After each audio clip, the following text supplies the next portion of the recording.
Marine drive police ने बैंकों और फाइनेंस कंपनियों से लाखों रुपए की धोखाधड़ी।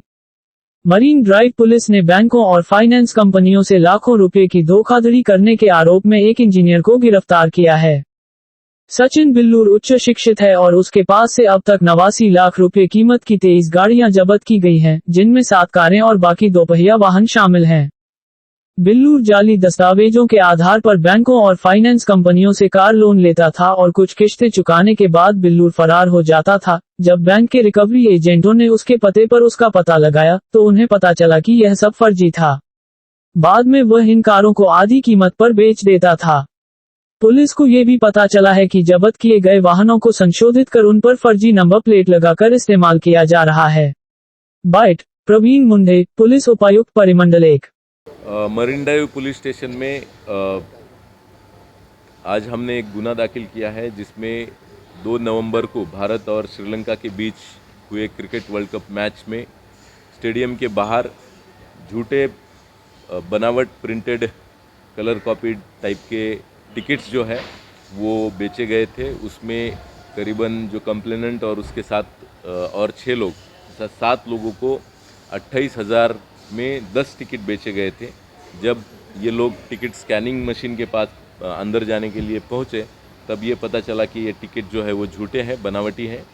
तो इन 7 लोगों के कंप्लेंट पे ये गुना दाखिल किया है और इसमें जो है वो आरोपी का एक्यूज़ का के बारे में जांच जो है वो चल रही है।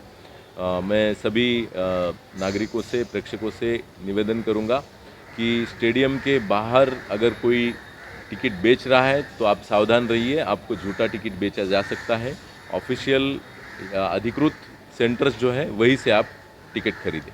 धन्यवाद। टिकट स्कैन हो जाता है असली वाला, तो वो रिकॉर्ड में आ जाता है कि इस टिकट पे आदमी जा चुका है, तो उसका प्रिंट लेके कोई आए तो वो नहीं हो, क्योंकि आजकल कलर प्रिंट जो है काफ़ी डिट्टो कलर प्रिंट लोग बनाते हैं और वो फिर भी वो एक्चुअली अगर असली और झूठ टिकट सामने देखेंगे तो वो समझ में आ जाता है, लेकिन ख़रीदने वाले को इसका पता नहीं रहता है। इसलिए आप यही कर सकते हैं कि अधिकृत ऑफिशियल सेंटर से टिकट खरीदें। Book my show is official उसमें है, तो वो वहाँ से लोग खरीदते हैं, वहाँ से खरीदेंगे तो शायद वहाँ से खरीदेंगे तो वो झूठा नहीं रहेगा। 2-3 चीज़ें हैं कि किसी भी आम इंसान ने उसका आधार कार्ड और पैन कार्ड जो भी डिटेल्स है वो इजीली किसी के साथ शेयर नहीं करना चाहिए। भले ही वो यूज़ नहीं कर रहे गलत के लिए, कोई आरोपी उसका गलत वापर ज़रूर कर सकता है। दूसरा, जिनको लोन दिए जा रहे हैं फाइनेंस कंपनी की तरफ से, उसने जो डॉक्यूमेंट्स दिए हैं वो सच है या झूठ है, उसको क्लियर कर लेना चाहिए। क्योंकि अगर वो डिफ़ॉल्ट कर जाता है ईएमआई भरने में, तो उन्होंने जो भी व्हीकल दिया है वो वापस ले सकते हैं। इस बेसिस पे वो वेरिफिकेशन उतने लेवल तक नहीं जाता जो कि पर्सनल अगर लोन लिया है या और किसी तरीके का लोन अगर लिया जाता है तो उसमें वेरिफिकेशन ज़्यादा अच्छे से होना मुझे लगता है ज़रूरी है। इसकी पढ़ाई जो है वो कोल्हापुर में 12वीं तक हुई है। बाद में उसने सांगली में इंजीनियरिंग कंप्लीट की है और पोस्ट ग्रेजुएशन इंजीनियरिंग जो है वो पुणे से इसने की है। नहीं, क्या है कि इसमें फाइनेंस कंपनी इस आरोपी के घर पे या ऑफिस पे जाती थी, जो उसने जहाँ से वो भाग जाता था उनको वहाँ पे गाड़ी नहीं मिलती थी, क्योंकि गाड़ी इसने बेच रखी है।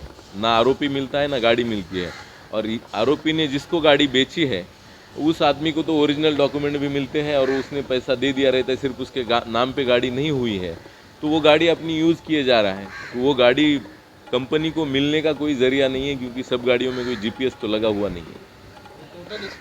इस टोटल जो हमने 23 गाड़ियाँ बरामद की है, इस गाड़ियों की कीमत सब मिला के लगभग 89 लाख रुपीज़ के करीब है। और आगे 3 गाड़ियाँ और है, जिसमें एक मर्सिडीज़ भी है जो 40 लाख की मर्सिडीज़ है, जो at least company finance company track कर पाई, क्योंकि उसका जीपीएस वगैरह था, तो वो गाड़ी उन्होंने सीज़ कर ली। स्टेशन में 2022 सितंबर में एक गुना दाखिल किया था, जिसमें कंप्लेनेंट एक non banking financial company KGMC नाम की है। उनके द्वारा इस गुने में आरोपी मोहित वालेकर नाम से एक एक्टिवा खरीदने के लिए लोन लिया गया था। उस लोन को आरोपी ने नहीं भरा, इस वजह से उन्होंने और ये आरोपी बाद में एब्सकॉन्ड हो गया था, तो उन्होंने पुलिस स्टेशन में गुना दाखिल किया था। इस गुने के जांच के दरमियान इसको 23 अक्टूबर 2023 में लगभग 10 दिन पहले अरेस्ट किया गया। तब उसकी असली आइडेंटिटी सामने आई और उसका नाम सचिन बिल्लूर ये है।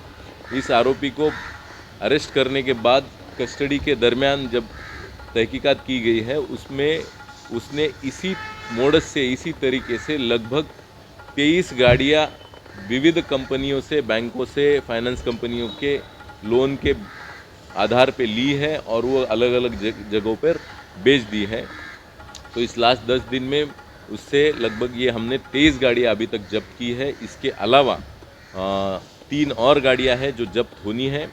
उसमें एक मर्सिडीज़ गाड़ी भी इसने इसी तरीके से लोन पे खरीदी थी और उस गाड़ी को लेकिन हालांकि जो कंपनी ने है, एनबीए फाइनेंस कंपनी ने उसे सीज कर लिया है। इस आरोपी ने झूठे डॉक्यूमेंट, झूठे आधार कार्ड, झूठे पैन कार्ड, झूठी fake salary certificates, salary statements बनवा के वो सब डॉक्यूमेंट इन फाइनेंस कंपनियों को सादर किए थे या बैंकों को, और उसके ज़रिए लोन पाया था। आगे की जांच इस गुने में जारी है। कई जो आधार कार्ड है उसने उसके संपर्क में आने वाले कुछ लोगों से ये आधार कार्ड लिए हैं और उससे हमने एक लैपटॉप बरामद किया है और जांच में उसने ये भी सामने आया है कि उसी लैपटॉप पे वो सिर्फ खुद का फ़ोटो क्रॉप करता था और उस आधार कार्ड पे डाल देता था और वो सब डॉक्यूमेंट लेके खुद ही ट्रांजैक्शन करने के लिए, डीलिंग करने के लिए, खरीदने के लिए जाता था। आरोपी का नाम है सचिन बिल्लूर।